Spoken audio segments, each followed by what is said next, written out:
events. And of course, all colleges and universities have a history, some longer and richer than others. But whatever a school's legacy, we all become rather reflective at times of celebration, whether it's a milestone or an event, or during a tradition such as commencement. College archives, of course, are charged with preserving those histories through the historical records in their care. Today, two of your colleagues from the College and University Archives Section Steering Committee will share with you some unique, interesting, and innovative ways that we can leverage the records at times of institution commemoration, celebration, and remembrance. I shall waste no time, so let's get started. It is now my pleasure to introduce to you April K. Anderson-Zorn, who is the University Archivist for Illinois State University and current moderator of our section's very own coffee chats. We hope you all will attend those, which resume next week. She holds a master's degree in history from the University of Central Florida, an MLIS from Florida State University, maintains a digital archives specialist certificate through the Society of American Archivists, and is a certified archivist. April, you're a busy lady. Get around. Anderson-Zorn is active in SAA and the Midwest Archives Conference, presenting topics and authoring articles related to university archives outreach projects and tools. Today, she will present Unboxing Time Capsules, Managing and Using Time Capsules in Your Archive. Thank you, April. Thank you, Karen. I'm really happy to be here to talk to y'all about what, I don't know, for some of you that I have talked to about this before, time capsules can be sometimes an unnerving experience, as it was for me about 6 years ago, which I'll go through our experience here today. Let me get my screen share going. If you give me just a minute, let's see here. All right, I'm assuming everybody can see this. And looks good. Great. So anyway, thank you, Karen, for the intro. I am April Anderson-Zorn at Illinois State University, University Archivist for this fine institution. And like I said, sometimes time capsules, for those of you, especially like us, when they first arrive or you get that phone call and guess what we found, it can be an unnerving experience, especially if you've never dealt with time capsules before. So I'll talk a little bit today about how we received the boxes, which we got multiples all at once, actually, back 6 years ago. How we processed and worked with those materials, and really how we worked with those materials in using them for our outreach purposes. And using these with our patrons, and particularly with the media and facilities folks. So let me see if I can get this gosh darn thing. Hold on one second. I'm so sorry. It is giving me trouble. I might be able, here we go. There we go. So like I said, for most people, when you deal with time capsules, it all starts with a phone call. And that's what happened with us. We got a phone call from the foreman of a demolition site, which was what we called at the time the South Campus Dormitories in 2016, who called my phone and said, "Hey, I hear you deal with old stuff. What do I do with this thing?" Which I'm sure we've all had that call. And I should preface with the demolition that was happening in 2016 was not well received by the alumni. This was a large dormitory complex. Here's a picture of that complex, and this is from 1966. This looks nothing like it does now, even before the dorms came down. But this was the facility in 1966. The buildings, the very tall buildings in the middle, is what was known as South Campus at the time. The large one to the south, those are two dormitories. So they're two dormitories connected by hallways. That was called Atkin-Colby. So Atkin-Colby. And then the one to the north was Hamilton-Witten. So Ham-Witt, Hamilton-Witten. So you could see a lot of students, and you're packing a couple of students in each one of those rooms. It held thousands of students. And in the middle and between those two facilities was a common area, a place where they could eat, a place where they could relax and get drinks and meet with one another.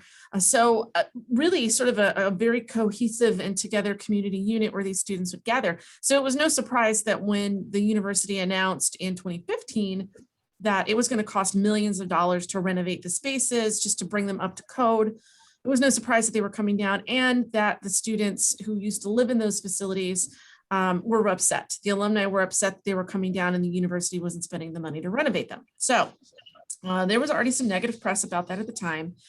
And the phone call that I got from the foreman, he used the word fresh. And I will explain, I had a different word with fresh at the beginning and what his version of fresh was.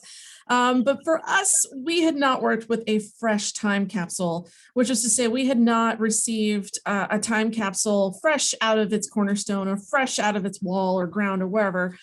In my time here, and I've been here since 2011, and really in my career, I have certainly worked with collections that were time capsules that had been processed and made available, but I had never gotten a time capsule handed to me fresh out of the ground. So he said, as I was thinking this, well, I've never worked with an original time capsule coming out of a wall. He said he had never he had never unearthed a fresh time capsule.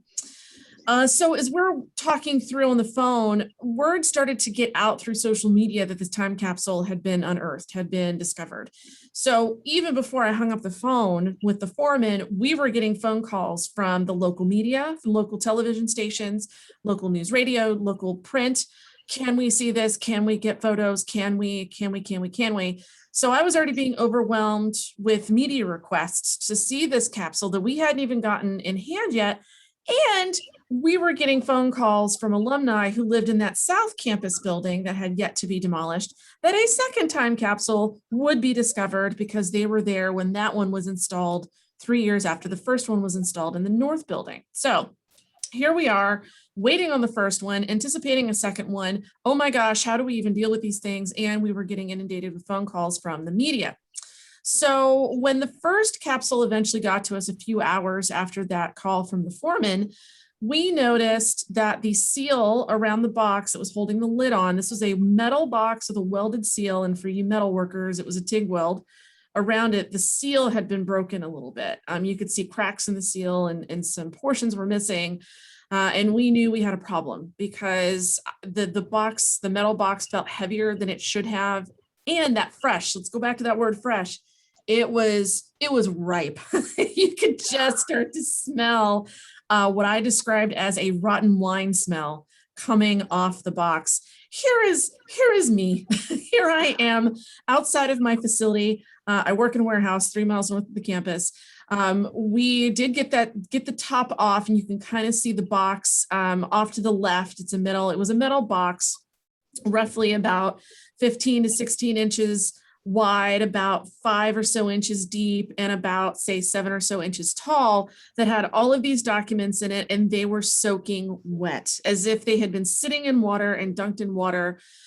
So our folks in preservation at my library came out to the warehouse, and we got the seal off with help from facilities, which I'll talk about that process here in a minute.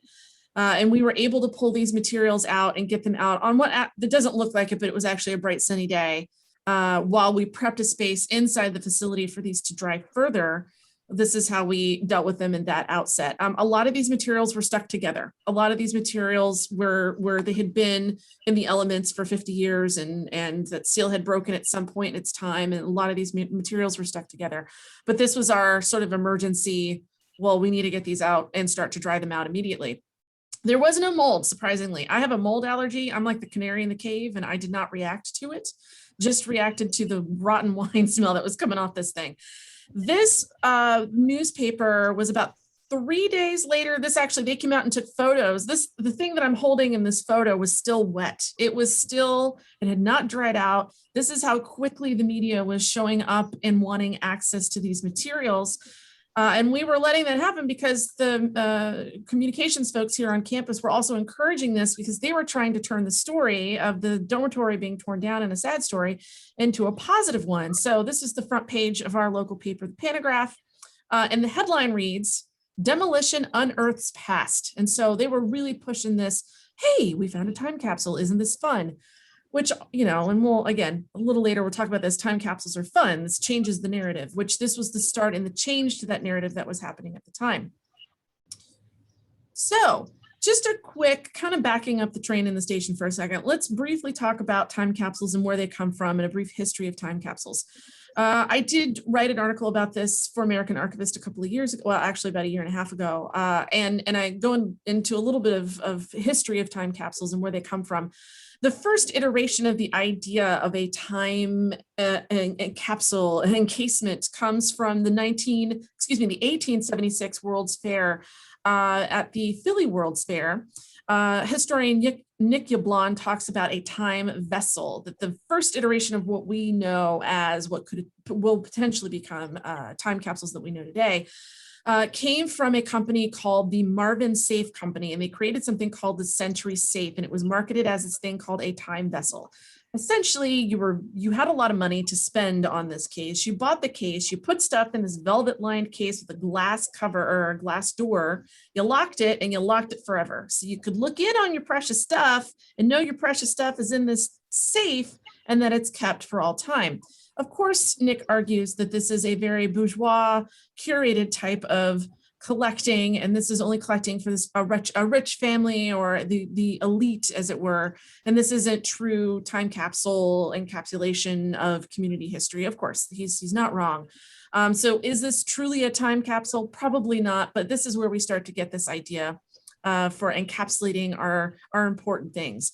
William Jarvis, a librarian, later wrote a book, actually most recently in the last decade or so, wrote a book about time capsules and talked about the 1939 World's Fair, where the Westinghouse Company buried a very large cylindrical tube full of community history, full of human history, that they first called in its marketing a time bomb, which they then realized, maybe that's not a great idea. Let's call it a time capsule. It sounds a little better.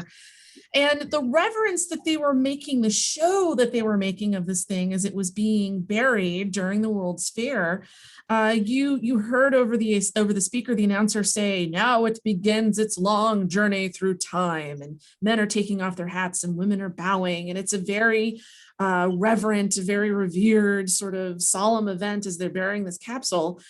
So people started to think of a time capsule as this a very solemn moment, the solemn event that is community bound and community wide at the time that it's being buried. Also, I can't not talk about time capsules and not mention Oglethorpe University. If you are not familiar with this university, they, around the same time as the Westinghouse time capsule burial in New York, the president of the university, Thornwell Jacobs, said, "That's a great idea. Let's make one for all of human history," and created a vault, a crypt at the university. I'm not going to click on this link because I don't want to screw up Zoom, and sometimes that screws up Zoom when you're presenting, but please go to crypt.oglethorpe.edu and you will see the vault door, the plaque next to the vault door, and the photos they took before they closed this thing up. I believe it's got around 2,000 cubic feet of material of human history in there, from documents to media to razors to children's games. And this thing isn't going to be opened until May 28th, 8113. So time capsules and time crypts are certainly something that we as humans seem to really like to do, and Oglethorpe's got its very own. So I also can't talk about time capsules without briefly mentioning the idea of collective memory. We're putting these things in time capsules, and how are we remembering these things, and why are these things that we're putting in these time capsules considered to be so important? I always mess up his name, Maurice Halbach. He wrote, especially for those of you that have gone through, say, public history courses and gone through these more social history courses, wrote La Memory Collective on collective memory, where he describes this idea of collective memory. A group creates collective memory when it shares an event or a similar set of circumstances and passes that data among the group. So community history going into a time capsule, it really makes sense. It makes a lot of sense. And again, a more modern way of looking at this idea of collective memory is, and I like to cite this, is the Enola Gay controversy from 1995 at the Smithsonian. In a very brief nutshell, the Smithsonian put on an exhibition of the Enola Gay, the plane that dropped the 2 atomic bombs in Japan during World War II. And in that display, was questioning the dropping of the bomb and kind of leaving that up to folks that were coming to the exhibit to see it, but really putting a lot of information in about the dropping of the bomb. And at least the perception among the veterans who were coming in and seeing this in the opening weeks of the exhibit was that the veterans took this personally, and they saw this as a personal attack, and they said that's not, first of all, that's not how it was. We remember the atomic bomb being the thing that saved thousands of American lives, American military lives. And so there is this push to change that narrative of that exhibit to the point that it made it to Congress. Politicians and historians got involved. And the Smithsonian was faced with having their funding pulled, and they closed the exhibit pretty early on in its time, not long after the exhibit opened in '95. And they were forced to close the exhibit, thanks in large part to this collected veterans' memory of, no, this is how it happened. This is what it did for us. And they changed the narrative of what the Smithsonian was saying in the exhibit. And look, I can't talk about time capsules without mentioning the time capsule episode from Parks and Recreation, which surprisingly does a great job of talking about collected memory, and especially with time capsules. If you haven't watched the show, why haven't you? It's an amazing show. It's one of my favorite shows. And in the particular episode, the community comes together because the Parks and Recs department in a small town in Indiana says, we're going to bury a time capsule. And the community comes together and says, well, we want to put these things in this time capsule. And it becomes a massive project with multiple time capsules. And in this particular meme, this woman says, why should the Bill of Rights be in the official time capsule, but the painting of my dog is in time capsule 7? She clearly sees the painting of her dog to be an important piece that should go in one of those time capsules. But I think the narrative in the story that more accurately describes objects and their importance and why they get chosen to be put in time capsules is the story of Will Forte's character and the Twilight books. He's pushing Leslie Knope, Amy Poehler's character in the show, to put the Twilight series in the time capsules. And it's a little questionable at the beginning. Well, why is it? We get to the end of the episode and we realize, spoiler alert, that he had developed a relationship with a daughter who he had some difficulty with, that he had developed a relationship with his daughter by reading these books together. So they had taken on this semblance of a strong family connection, a strong bond with his daughter. And he wanted these representations of a strong bond with his daughter to go into the time capsule. Of course, Leslie, in the beginning of the episode, because we don't know this, didn't really get it. And she says, well, I read the first 10 pages. I couldn't really get into it, though. More of a Harry Potter girl myself. Which, if you don't know the context of something, of course, you're gonna question that context and say, well, why is this important? But for Will Forte, the Twilight books were important, not because that they were an amazing piece of literature, but because of the bond that they represented between himself and his daughter in the episode. Also, just a daily reminder to treat yourself if you haven't treated yourself today. So those are for you Parks and Rec fans. So a really quick look at how we dealt with both of our time capsules. Again, 2 time capsules coming in at the same time. We were rushing to deal with these things. In the early research that I did, in the few hours that I had to figure out, well, how do I deal with this thing? I did find a few pamphlets in the early search. And I didn't get this information until after the opening of the first time capsule. Well, some of the early search said, don't tip it. You get the box in, don't tip it. Well, we tipped it. We totally tipped this thing. And really, we didn't have a choice. We didn't have a choice of how this thing was being pulled out of its cornerstone, which we later learned it was in the cornerstone. How it was being pulled out by that foreman, how it was being transported to us. We didn't give them any information on how to transport it to us, and we didn't know any better. So no matter what, if there was something breakable in here, we wouldn't have known it, and it probably would have broken by the time it had gotten here. Plus the fact, if we didn't tip it even just slightly, and I'm not talking shaking this thing like a softball, we're just very lightly tipping it. We knew there was a problem, and we started to prepare for that problem by tipping it and knowing nothing's moving in here, something is wrong. So we were getting data on that time capsule as we were evaluating it and figuring out what we're going to do next. Obviously, open carefully. We used, and our facilities folks actually used, an angle grinder. In retrospect, am I going to do that now? No, I would not use an angle grinder, at least in the way that we used it, to open up this thing now.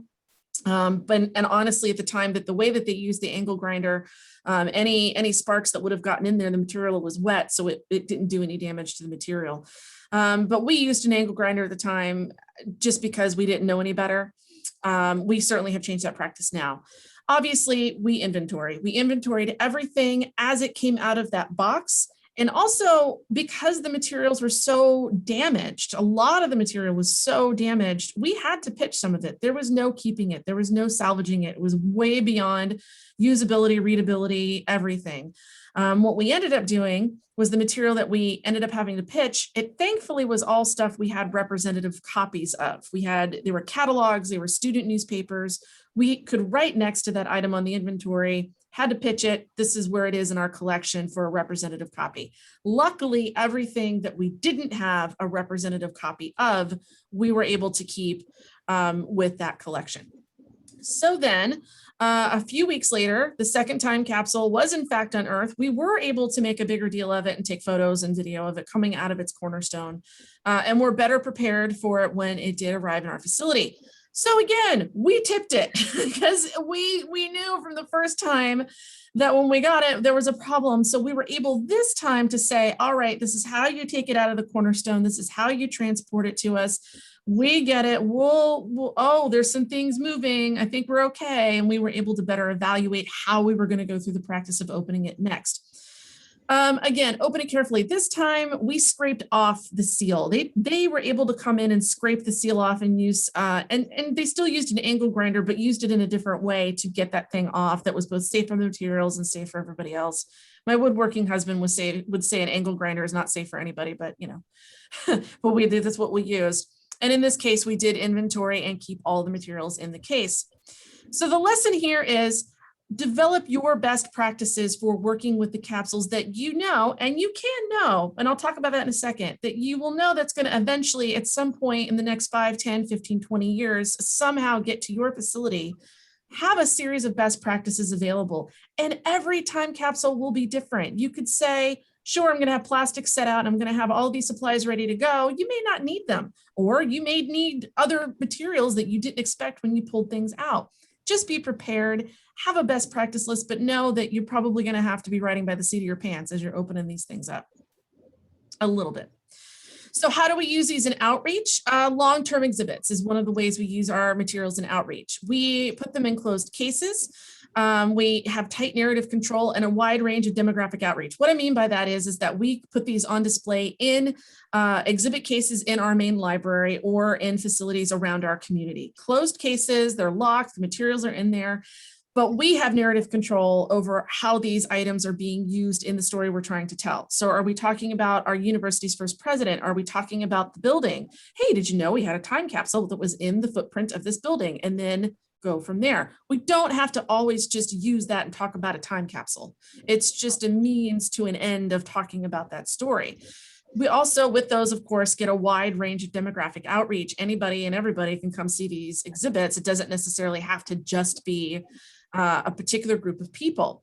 But in our case, we do a lot of one-off events at the Rayfield Archives for Illinois State University. We go out in the community and we do a lot of alumni events where we're asked, can you bring these materials, talk to a specific group of people and make those connections and bring those materials? And we happily do, because that way we know the group that we're about to cater to. Is it a alumni football team? Is it an alumni debate team? Is it a community group that maybe does genealogy? We can cater specifically knowing those groups are going to have a cocktail hour or a book club meeting and bring those specific materials that are safe for them to handle and work with those donors individually.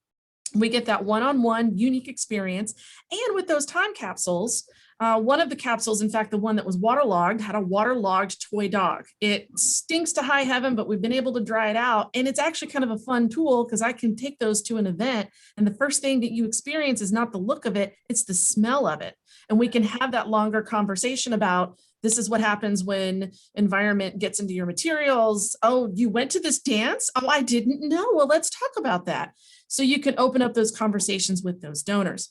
Here's an example of an exhibit case with the metal box from our first campus building, which no longer exists. This box came out 100 years later from the opening of the building. We don't have the materials that were in this box. Actually, those are in another time capsule in another building. So they love their time capsule materials around here. But we were able to talk about the guy in the picture here, our first president, and use the time capsule as part of that story. Not necessarily the capsule itself, we did talk about it, but it was it played part of the larger story.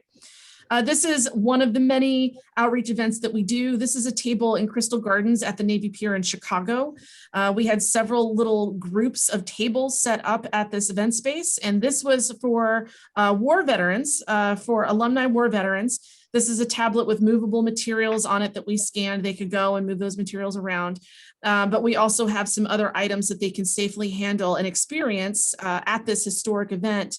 But with time capsule kind of mixed in there as well. So we can talk to these specific groups of alumni and donors. So use them in your events, but also get other people in on the action with time capsules. When I say media love time capsules, I am not exaggerating. They look at this as a multi-demographic, get everybody involved. Everybody loves to talk about, oh, you found something? Let's see what's in it. We really did have a negative story floating around about the demolition of these buildings, and people were really upset. And I had people calling me saying, I want to tell you about how I used to hide beer in my dorm, and they're going to tear this down. But the time capsules afforded this change in conversation and change in narrative. I would link on this, which I'm happy to do after we're done talking later on. Again, I don't want to script the Zoom, but this is a news article for my university that had comments at the bottom, and they have continued on over the last several years of people going, I remember when. So this is let the conversation continue long past the demolition of these dorms. Also, do you know on your facility, on your institution's campus, what buildings are slated for demolition, what buildings are slated for renovation? This is a really great opportunity for you to list these buildings, know when they're going to come down, and do a little research to see, hey, I found a news article for this particular building back in 1955. They installed a time capsule in its cornerstone, and you can learn what kind of box went into that cornerstone, what kind of materials, and have a running list to be prepared for when these things will eventually come to you. I would also say, make that list and share it with your facilities people. They want to know this because they will be cutting into things in this building, and to cut into a metal box or a concrete box with a tool that maybe wasn't meant for that kind of material can seriously injure the worker and damage the tool. So facilities want to know if there is a time capsule in that building. You will know, facilities will know, and you've been able to then build and bridge a relationship with your facilities folks by having this conversation of, hey, you're going to tear down this building in 5 years. You should know this is coming up. Also, too, if you have been having trouble making contact with people in a particular building, say a college or a unit, and they're, maybe I have a few of those when I first started. Oh, we don't want to give you our stuff. You're not going to give it back to us. Of course, we're going to work with them.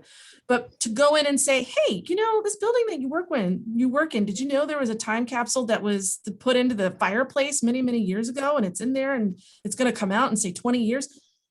Time capsules are ubiquitous. People want to talk about them. Oh, really? I had no idea. And this is a great way to bridge that gap and open up that conversation with those folks. This is my notes. It's a lot, which I'm happy to share. I will put this on my IR at my university, and I can share a link to my slides for you to go through and look at more of these links if you'd like. And here's my contact information. And I'm happy after Karen, I'm happy to have a conversation and talk about time capsules. Actually, April, thank you, first of all, for that wonderful presentation. You have a couple of questions in the chat. Would you like to go ahead and address those? Oh, sure. Let me open up the chat real quick. Let's see. Hello, everybody. I see everybody saying hello. Hello. Similar to time capsule. Let's see. Joan, this is similar to the time capsule incident in my institution, except that I have no conservation department and no budget for conservation. I work at a small private, never had archives until 2013, and ours was unearthed in 2015. But yes, stuff stuck together. I didn't have to fend off the media, though. No one cared. I would argue, I am so sorry. I think this is an excellent opportunity, though, to still use it. I mean, there will be somebody in your facilities or in your institution's media department who will want to talk about time capsules. Inevitably, there's always that one person. I will also, that reminds me, I had, as I was researching this very quickly, came across a pamphlet that said, just pull out your micro camera and drill a hole into the time capsule and put your micro camera into the time capsule and look down and see what materials. I said, who in their right mind is going to have a mini camera to put into a time capsule? So this is my, you will have some best practices, but know that you will very rarely follow them to the letter, because every time capsule is going to be a little bit different. And just be prepared, A, by knowing what's coming as best as you can, and B, just having that material on hand to deal with it as you open them up. You're an Oglethorpe. If you're an Oglethorpe alum, the crypt is always a source of interest. Well, look, I have alumni here who are like, there's a time capsule in this particular building. I'm going to go get it for you. Don't do that. I have literally told alumni, do not take an axe to a cornerstone to get me a time capsule. It will come when it comes. Do not worry about that. What would you do if there's a big ceremony planned for the opening of the time capsule? How would you advise ceremony planners? Well, we actually had this last year when I was on maternity leave. So there was a time capsule unearthed, and we knew, so again, having that and knowing for the particular building that this was coming out of, it was a renovation.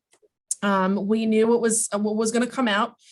We were prepared for knowing that this thing might be a waterlogged mess. We knew, but the media and communication still insisted, because they said, well, we already had this experience with university archives 6 years ago. We're just prepared for anything. We think it's going to be a spectacle no matter what. So we let them run with it. That was their call. They ran with that and ended up opening up beautifully. We gave them a list of best practices. We set out plastic, and actually I have a very small staff of 2 here.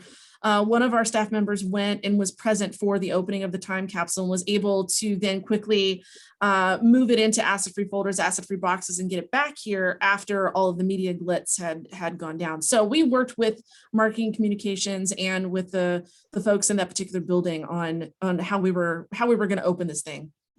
What happened to the materials in the second time capsule when it was tipped? You could feel them shift. And in that second time capsule, y'all, measure twice, cut once. They made the box, but then they went to put a yearbook in the box, and the yearbook was too tall. So then they went back and cut off a side of the yearbook with a tool. So, I mean, we've got like 10 copies of this yearbook, but this is now my favorite yearbook in the collection, because you could see where they took a bandsaw and cut off an inch off the edge of this book to fit it in the time capsule. So yeah, that's another one. I like to get those out and show alumni. Loss rate of time capsules, and several capsules buried over the years, but most were not able to be recovered due to expansion projects and lack of and we have that too, a loss of a time capsule. There was one buried by students by themselves, not a university thing, on an old dormitory area, and now the rec center sits on top of it. So we don't know if it was unearthed in the construction of the rec center or if it's going to be dug up, 50,000 years from now. Yes, I think that's correct. Micro cameras, and people have been watching too many movies. So yeah, no, I mean, look, if you have the means to buy one, then you've got more money than I do. By all means, put it to use. But a lot of the recommendations that I kept coming across in my rush to find information to deal with that very first time capsule was not applicable to me. So again, just do your homework, have that list. Try to plan for what's coming and make some recommendations and best practice suggestions, but just know that you're probably going to have to make some on-the-fly decisions as you open these things. And I think April, this has been fascinating. Thank you so much, and I need to go revisit your article. I'm always happy to share. Excellent. Well, speaking of sharing, if you'll stop sharing, very good.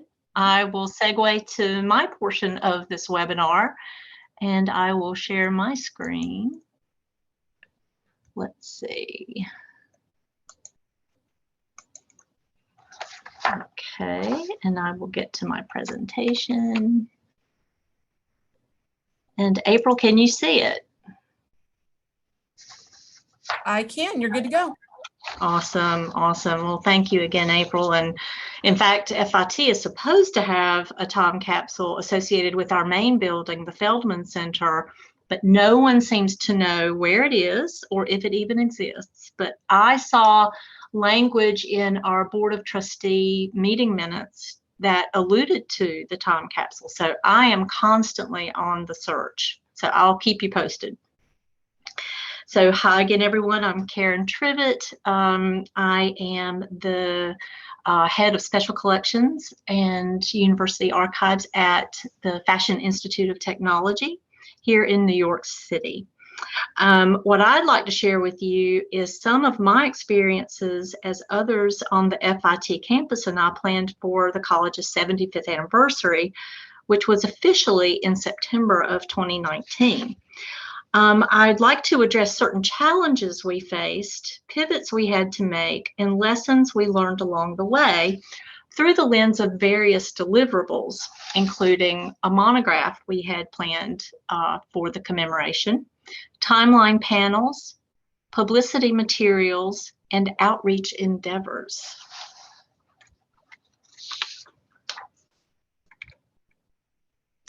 So in this presentation, I will go for the first challenge, which was a traditional monograph. It all began in such a very promising and traditional way. We secured a publisher early on who had a solid reputation for college histories and ultimately recruited an author. It also helped us establish what seemed to be a tolerable production calendar. Because writing a monograph of college history does not happen overnight. It obviously was a very involved process. So we were very happy with the way the publisher was giving us guidance and assistance. So fast forward many months and many author research appointments in the college archives later, and many urgings to produce results. In the end, and after way too much time, it turned out that the author wasn't, shall we say, equipped to produce the special kind of unconventional product we had hoped for. It also led us to reconsider the project entirely, as it was such a conventional approach to celebrating our 75th anniversary. And FIT likes to call itself an unconventional college. So, lessons. Be agile and pivot to annual report. We opted to pivot and make use of our college's annual report to disseminate the information that had been gathered over many, many months. So to make the best use of the author's research and to most immediately reach the widest audience possible, we decided to publish many of the author's valuable findings and others' findings in the annual report. The print report reaches a wide audience of present FIT community members and over 60,000 alumni. The online version is available to anyone. And while we forfeited a gift-appropriate coffee table or keepsake item in the monograph, we gained so much in a vastly broader distribution model. The second challenge we faced had to do with creating timeline panels. We wanted to explore creating these large-scale panels which would highlight visually the rich history of the Fashion Institute of Technology. Again, an analog approach wasn't to work in our favor ultimately. We still wanted a physical manifestation of the project, which is modular, 1 panel per decade, or for us, 8 panels, which you see here on the screen. The concept was to place them either together, which would present a 40-foot wide, 8-foot tall presentation. So it would have a lot of impact. Or we could display them separately around the campus in different locations, whether it be dorm lobbies, the main building entrance, or any location on campus. However, again, there were lessons to be learned by going through this challenge. We had way too many cooks in the kitchen, the design kitchen, and that yielded a much delayed production schedule. Only 1 panel was printed before the shutdown because of the pandemic. Also, the budget to cover project costs, or for us, a total of about $3,000, evaporated with the onset of the pandemic-related fiscal crisis. So as an alternative, we used much of the content which had to be digitized anyway for an online timeline. It walks you through each decade with superstar highlights along the way. And I'd like to invite you to visit the timeline when you get a chance at this URL. I'll give you a chance to copy that. Another outlet of challenge was how to publicize all of our efforts, whatever the deliverable ultimately was. And I work closely with the college's Division of Communications and External Relations. And while we planned for the 75th anniversary, its vice president and I continuously felt this nagging question of who cares? Who cares about the college's history and its celebration of itself? And isn't this a question we should be asking ourselves as college and university archivists every day? But in the focus of our 75th anniversary, we wanted to consider potential consumers for the information and narrative about our history. So naturally, we thought of alumni who had nostalgia for FIT, certainly prospective students who would consider the possibility of future opportunities at the college. Certainly parents were a consumer group, as being prideful that their children were attending FIT. Then, of course, the FIT community members who could reflect on the legacy of context about the college and the context of legacy given the college's history. And of course, my colleagues, archivists. There's the collegiality and outreach models to share with my colleagues. So when we thought about the publicity, we thought, well, what can we learn from past experience? And the first lesson came from that monograph example. We needed to engage knowledgeable writers to tell our story. We turned to Hue magazine, which is a magazine formerly targeted only to alumni, but now is the official magazine of the college. Learned lessons from that monograph project, and we learned lessons from the monograph project, and we sought to engage writers more intimately knowledgeable about the college. The editor of Hue is also now FIT's official chief storyteller. I kid you not. He has worked for FIT for decades and also earned an MA, Master of Arts, here too. So he knew the college extremely well. Print distribution is much the same as the annual report. It goes out to present FIT community members and over 60,000 alumni, plus it goes out to donors and to the FIT Foundation members. Again, it's unlimited in terms of availability online. Another lesson from considering the publicity about our milestone of 75th anniversary was using multiple channels of communication. We made use of as many channels or outreach outlets as we possibly could. To reach archivist colleagues, I proposed a story to be published in SAA's Archival Outlook article of February 2020, which you see a page of here on the screen. It did continue to page 15 of that issue. And then to wrap up the 75th anniversary year, and because of my involvement on the steering committee of the C and UA section, I worked with Katie Nash, who manages our blog, Academic Archivist, to write an article for it, and it was released in September of 2020, which again brought us to the close of the official year of the commemoration and series of events and initiatives with the commemoration. But I want to also highlight what was our largest challenge.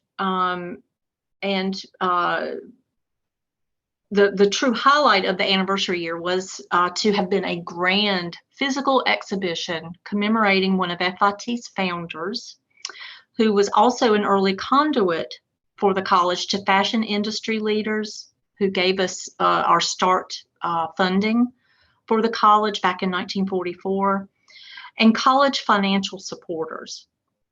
However, the notion of analog commemorations and the pandemic struck us, as it did everyone. The install was slated for June of 2020 and then a July 6th grand opening. Needless to say, a pause for the exhibition became an all-out indefinite postponement. So what have I learned from that situation? Well, I learned that you have to be fearless when it comes to pivoting and still having some product to show for a lot of people's work. In the planning of this exhibition, there were about 25 people involved. We had done most of the work, and again, we're practically at the ready to install when the college shut down on-campus operations. The other lesson is to go dynamic. So yet again, we looked to the virtual environment for saving us and saving the project. Much of the content meant for and realized via digitization could be used in a virtual space. And here you see the cover page of the exhibition, which I want to walk through a little bit if there's time, so that you can get a sense of how much work really went into this initial exhibition and then the pivot to a virtual environment. And here's the website address for the exhibition. It'll take you directly there. The exhibition covers a time span of 1915 to 1929. There are over 200 couture fashion sketches featured in the show. Also 14 period garments that don't match the sketches, but in some way mirror the sketches in terms of their silhouette or embellishment. We also incorporated augmented reality components where you can actually try on some of the sketch details like hats and collars, etc. And in the near future, I'm working with a tech lab here at FIT to develop 3D components so that you can actually see the garments in the round and as if you were in the same space as they are. So I think I'm going to try to move to the exhibition if I can. Let's see.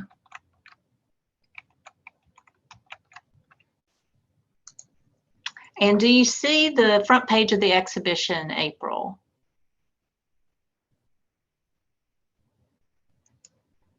Sorry, yes, I do. Okay, thank you so much.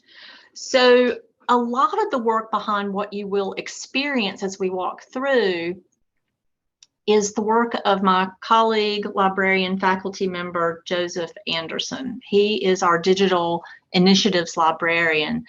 And we really wanted to take Omeka, which is the platform we use for our online exhibitions, and exhaust its capability. We knew we couldn't have an in-person exhibition, so we wanted to make sure that this experience was as enjoyable and informative as possible. So, sorry about the notification. Here we go to introductory text. So it just sets the stage for what you might experience as a viewer. And then we talk about Max Meyer, who was that founding member of the FIT community back in 1944. And it's a very interesting, just a quick bibliographical sketch of him and how he helped to found FIT, and the fact that a lot of FIT faculty and administrators have their foot either in the past in the industry of the garment industry or still have a foot in the industry. So we have this close kinship with the industry, and that also speaks a little bit to our proximity to the garment district here in Manhattan.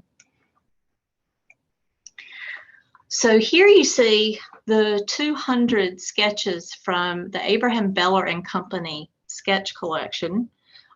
Max Meyer was a vice president of the Bellerin Company cloak and suit manufacturer company. And it's just one of the most charming sketch collections we have in the FIT special collections. There are about 9,000 total sketches. So my staff and I curated from the 9,000 about 200 we thought that would be enough for people to get a taste of the larger collection. And you can get more as you load at the bottom here. And then I talked a little bit about that kinship to the industry that FIT has had from its very beginning and helped to begin the college. And then we get to the fun activity that we engaged some master's students in FIT's Fashion and Textile Studies program to mirror or match as close as we could garments from their study collection of garments to the A. Bellerin Company sketches. And the undertaking that was, I cannot tell you how complicated it was when you have 9,000 sketches to shop from and thousands of garments to mine from.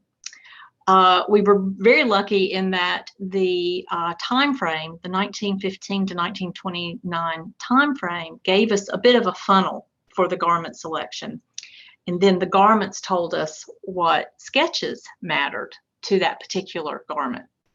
So here you see a wedding dress and sketches from the A. Bellerin Company collection that have, again, an essence about them as they relate to the dress, or because it was a cloak and suit company, coats that would be worn with the dress.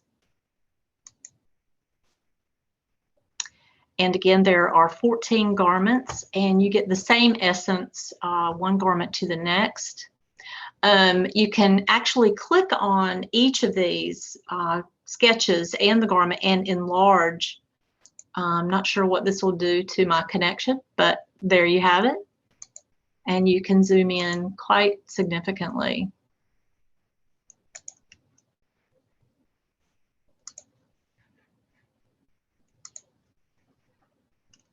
So I'm just going to quickly breeze through some of these. And you can navigate the exhibition more pointedly through that drop-down menu. So I'm going to jump to Eveningwear.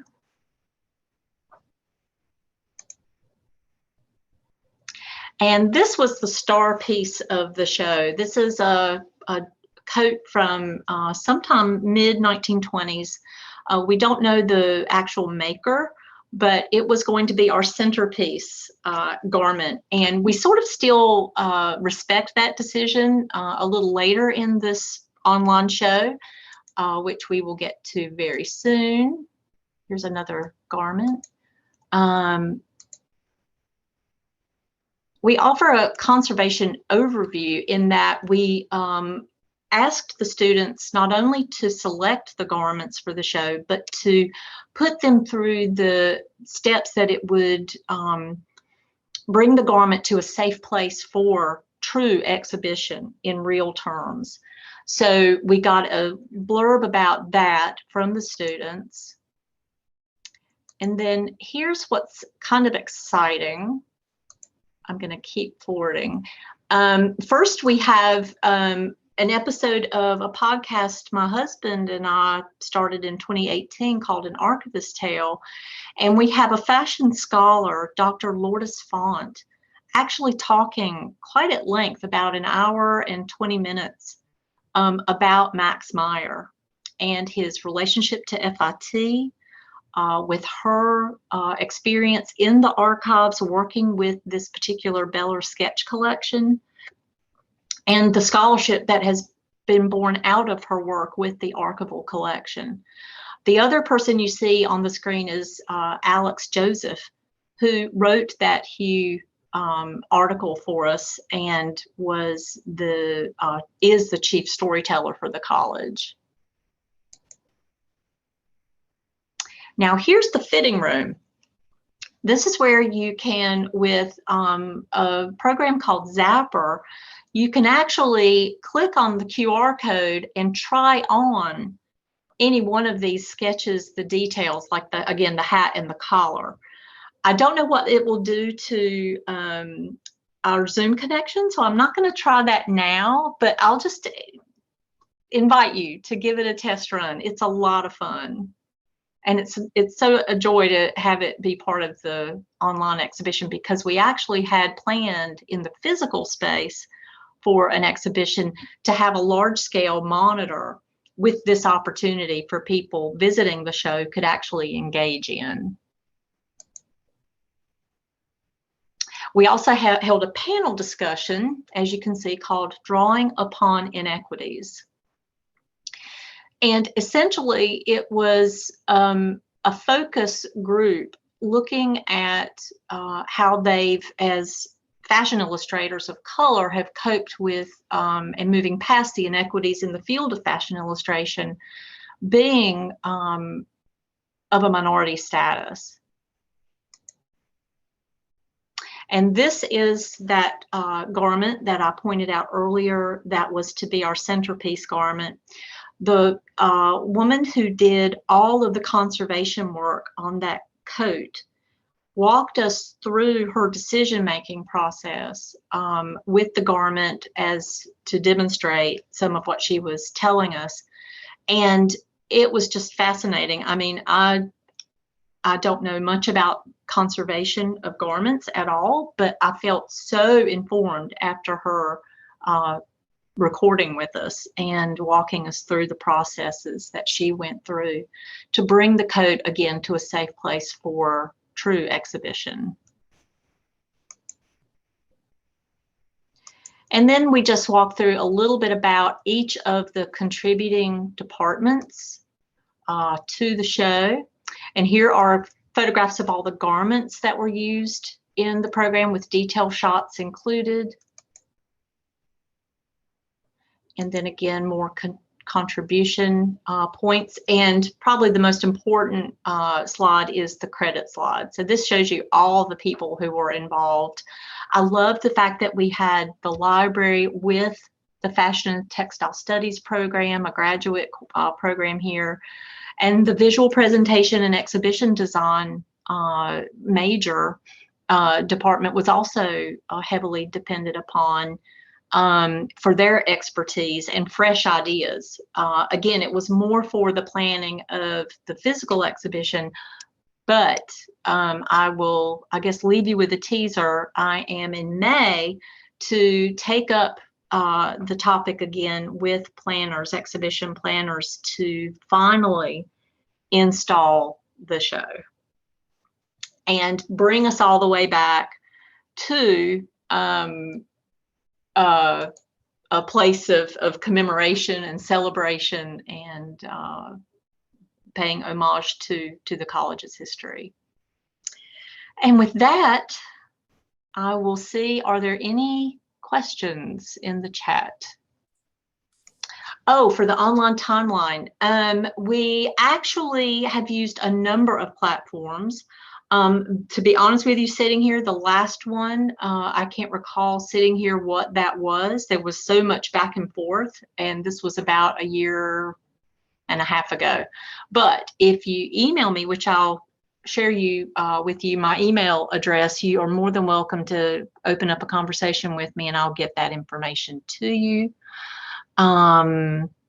What else?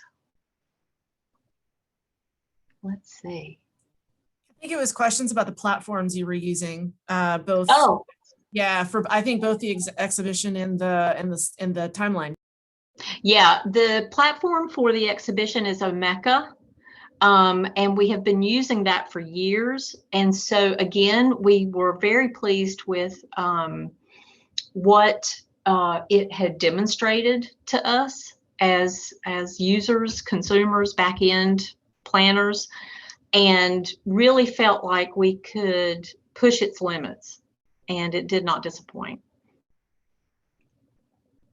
And let's see, what was the full title of this presentation? That would be, I guess, my presentation. I will tell you shortly.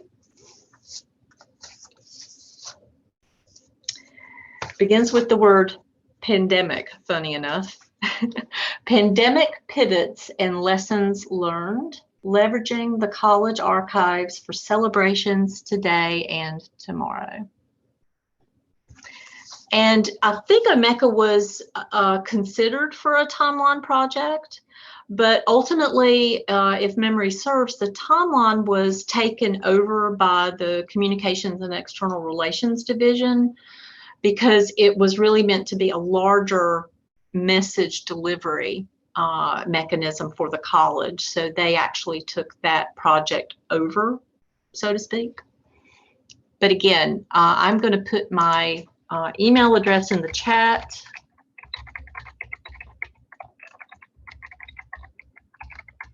And I'm happy to answer any questions that follow. Do I feel like my 75th celebrations turned out better? It's hard to say. I'm really still determined to see the physical exhibition happen. We had a huge renovation of a space that is 2 sides, full glass walls, 2 stories high, and marble everywhere else. And it just begs for this installation. So I'm not giving up on that idea at all. I'm just that stubborn. There are some aspects that are better because obviously with all of the online components, we reach so many more people. You know, the physical installation of the show, to look at that example again, you know, the passerby on 7th Avenue and 28th and 27th Streets, you know, there's that audience. But, you know, beyond that, it would be hard to say exactly how many people would have the experience. We had always planned to have an online component, but not to this effect. It would never have exploded the way it did in a good way. And the monograph project, again, we had some intention to deliver these books as gifts to donors and other, you know, VIPs, if you will. So we didn't have anything we could present in that way. But the annual report, like I said, it goes out to all that population as well as 60,000 alumni. We could have never distributed 60,000 monographs and told the story, which is really the goal, is to tell the story of the college.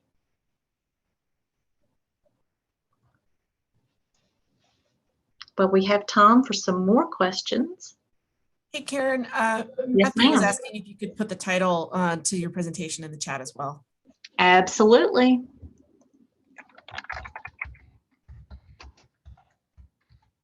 I'll turn off my sound. You don't need to hear me.